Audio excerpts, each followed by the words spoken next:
오늘 저희가 묵상할 주제는 두 가지 반응입니다. 요한복음 1장 1절에서 18절 말씀을 중심으로 빛으로 오신 예수 그리스도를 향한 사람들의 상반된 반응을 자세히 살펴보겠습니다. 이 말씀 속에서 우리의 믿음을 확인해 봅시다. 요한복음을 제대로 이해하기 위해서는 요한복음 전체 숲을 보는 시간이 필요합니다. 요한복음은 마태복음, 마가복음, 누가복음과는 다릅니다. 요한복음은 특유의 상징과 숫자 7을 자세히 분석해 볼 텐데요. 이를 통해 예수님께서 참된 메시아여, 구원자여, 새 창조의 주인이심을 더욱 선명하게 확인하게 될 겁니다. 이제 첫 번째로 예수님께서 행하신 7가지 표적, 사인스의 핵심 의미를 자세히 해설해 드릴게요. 이 기적들은 단순히 신기한 이적이 아니에요. 예수님이 누구신지 명확하게 가리키는 표지판이며 이 모든 표적의 궁극적인 끝은 바로 십자가와 부활을 향하고 있습니다. 바로 여기에 새 창조의 성취가 있습니다. 가나 혼인잔치에서 물을 포도주로 바꾸신 첫 표적부터 죽은 나사로를 살리신 절정에 이르기까지 말이에요. 예수님은 죽음을 생명으로 바꾸는 새 창조의 주인이심을 완벽하게 보여주고 계세요. 두 번째로 요한복음을 제대로 이해하고 묵상하기 위해서는 에고에이미, I am 선언을 통해서죠. 나는 스스로 있는 자, I am who I am. 나는 이 신적인 계시를 통해 예수님은 자신이 곧 생명이요, 빛이요, 길이요, 진리임을 분명하게 선포하고 계십니다. 세 번째, 예수님은 자신이 유월절의 어린 양이시며 초막절의 생수이자 빛이심을 선포하십니다. 수전절, 한우카를 통해서 참 성전됨을, 안식일을 통해서 참 안식의 성취자이심을 선포하십니다. 이스라엘의 모든 절기는 그림자이고 실체는 바로 예수 그리스도 안에서 비로소 완성되는 것입니다. 예수님 안에서 절기가 완성되는 이 놀라운 역사는 예수 그리스도께서 누구신지를 분명히 알려주고 있어요. 성경은 선포합니다. 태초에 말씀이 계시니라. 만물을 창조하신 그 말씀이 타락한 세상을 살리시려고 친히 이 땅에 오신 것입니다. 그래서 사도 요한은 창세기 1장 1절의 첫 단어인 태초에와 요한복음 1장 1절의 첫 단어인 태초에를 서로 연결시키므로 예수 그리스도께서 창조주이자 구원자이심을, 새 창조의 주인이심을 나타내고자 한 것입니다. 말씀이 육신이 되어 친히 우리 가운데 거하셨습니다. 이 놀라운 사건이야말로 우리가 눈으로 볼 수 없었던 하나님의 영광을 실제로 마주하게 된 통로입니다.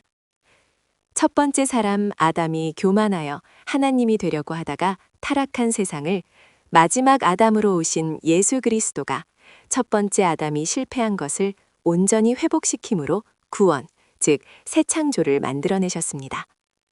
그래서 그분을 통해서 은혜와 진리가 충만한 하나님의 살아있는 영광을 우리가 분명히 보게 되는 것입니다. 그래서 빛이 어둠 속으로 찾아왔음에도 불구하고 세상은 그분을 알지 못했어요.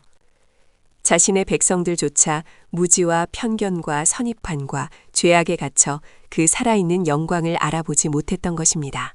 하지만 그 살아있는 영광을 맞이한 사람들의 첫 번째 반응은 놀랍게도 거절이었습니다. 자기 의와 고정된 생각에 사로잡혀 있던 사람들은 어둠을 밝히는 빛으로 오신 예수님을 알아보지 못했어요.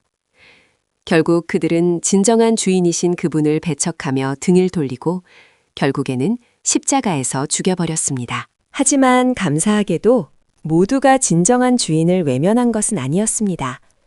이 어둠 속에서도 그분의 이름을 믿고 진심으로 영접한 사람들에게는 두 번째 반응이 나타났어요.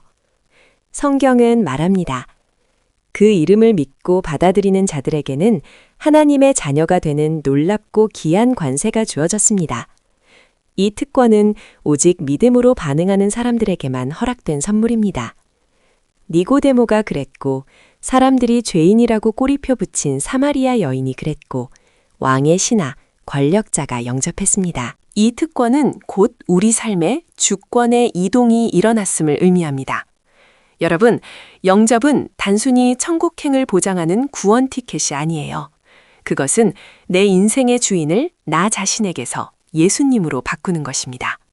그분의 통치 아래로 기꺼이 들어가는 결단이야말로 믿음으로 받는 가장 큰 선물입니다. 세례 요한은 자신이 빛이 아니요 오직 빛에 대해 증언하러 온 자임을 알았어요. 그는 자기를 낮추고 오직 예수님만을 가리키는 삶을 살았습니다. 우리도 그분의 통치 아래로 기꺼이 들어가는 믿음의 결단을 통해 이처럼 오직 주님만을 높여야 해요. 그는 자신은 쇠하여야 하고 예수님은 흥하여야 한다고 고백하며 철저하게 견얼망지한 사람입니다.